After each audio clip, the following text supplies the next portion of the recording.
रही है Delhi crime national news खबर पर की।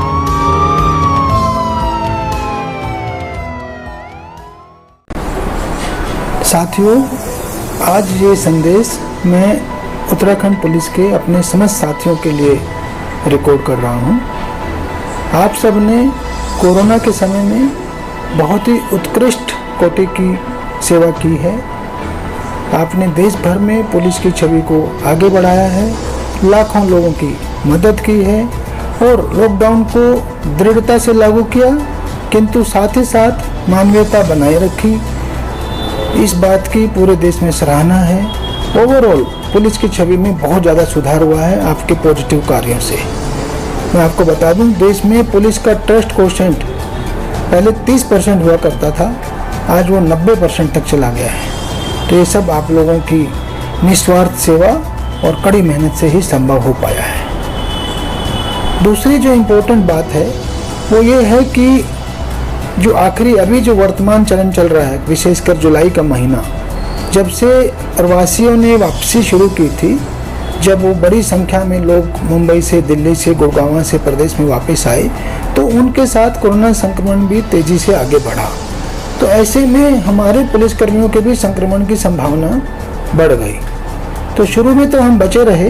हमने मार्च, अप्रैल, मई और अधिकांश जून काफ़ी ज़्यादा हमारे पुलिसकर्मी अपने कोरोना के संक्रमण से बचे रहे हैं, किंतु जुलाई के महीने में ऐसा नहीं हो पाया और आज की तारीख में हमारे 81 पुलिस के साथी संक्रमित हैं। सबसे ज़्यादा नैनीताल, उधमसिंह नगर और हरिद्वार जिलों में है।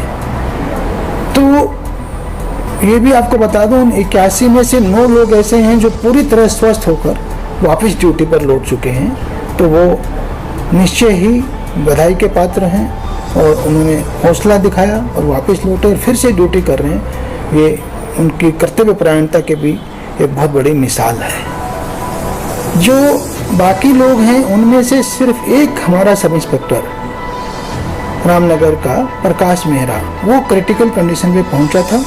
पिछले 1 सप्ताह से मैं रोज उसको मॉनिटर कर रहा हूँ। एक स्टेज पे हमने उसको दिल्ली से बुला करके एक हायर मेडिसिन रेमडेसिविर उसकी डोज भी दिलवाई, प्लाज्मा भी इसको दिलवाया, तो उसकी स्थिति में सुधार हुआ है। आज ही मेरी उससे अभी बात हुई 1 घंटा पहले और वो काफ़ी अच्छा महसूस कर रहा है। उसे खुद उम्मीद है कि वो 3-4 दिन में उसको आराम से हॉस्पिटल से छुट्टी मिल जाएगी। तो मैं आप सबको ये कहना चाह रहा हूँ कि देखिए, हमें बहुत सारी ड्यूटियाँ करनी हैं।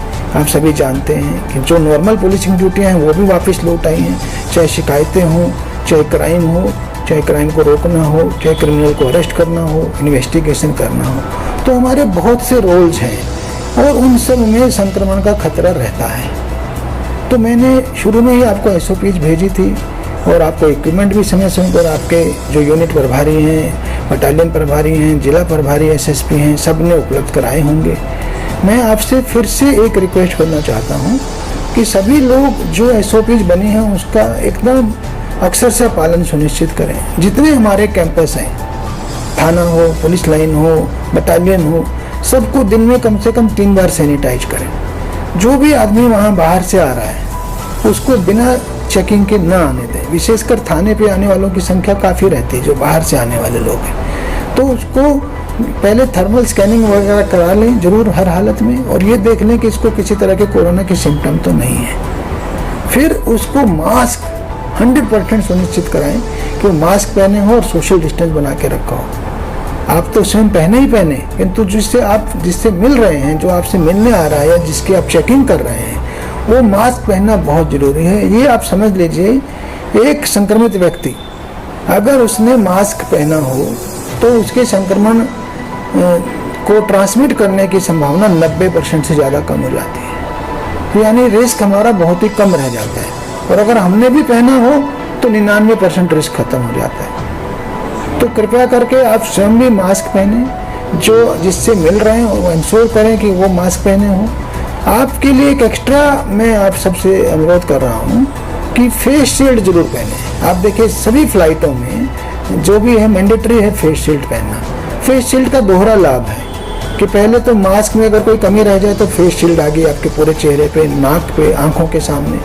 दूसरा, अगर कहीं गलती से कई बार हमारा हाथ लग जाता है बार बार, तो हाथ भी नहीं लगेगा क्योंकि हमने फेस शील्ड पहनी हुई है।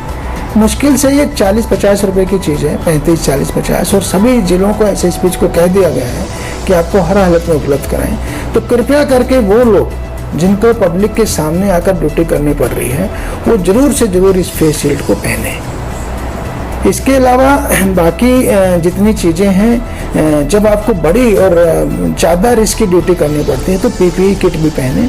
मुझे याद है जब ट्रेन मुंबई से आ रही थी लाल कुआं और हरिद्वार, तो मैंने 100% सुनिश्चित करा था कि जितना भी हमारा स्टाफ होगा, रेलवे स्टेशन पे हो या राहत केंद्र में, 100% पीपीई किट पहनेगा, क्योंकि उनमें संक्रमण की दर बहुत ज़्यादा थी। तो ऐसे ही आपको देखना है, जब भी आप जहां आइसोलेशन ड्यूटियां हैं, जहां क्वारंटाइन ड्यूटी हैं, जहां संक्रमण की ज़्यादा संभावना है, कंटेनमेंट जोन्स हैं, तो जहां भी आपको लग रहा है कि खतरा ज़्यादा है, तो वहां फिर पीपीई किट भी एसएसपी को भी हमने कहा है वो पीपीई किट भी ले ली जाए।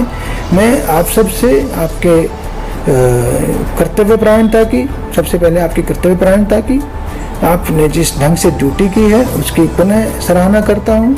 और आप सब लोगों को हमने कोरोना वॉरियर्स भी जिले में, हर जिले को कहा था कि बनाए जाएं, प्रशस्ति पत्र दिए जाएं। मुख्यालय स्तर से भी आपको जो प्रदेश भर में आउटस्टैंडिंग पुलिसकर्मी होंगे उनको मेडल्स दिए जाएंगे।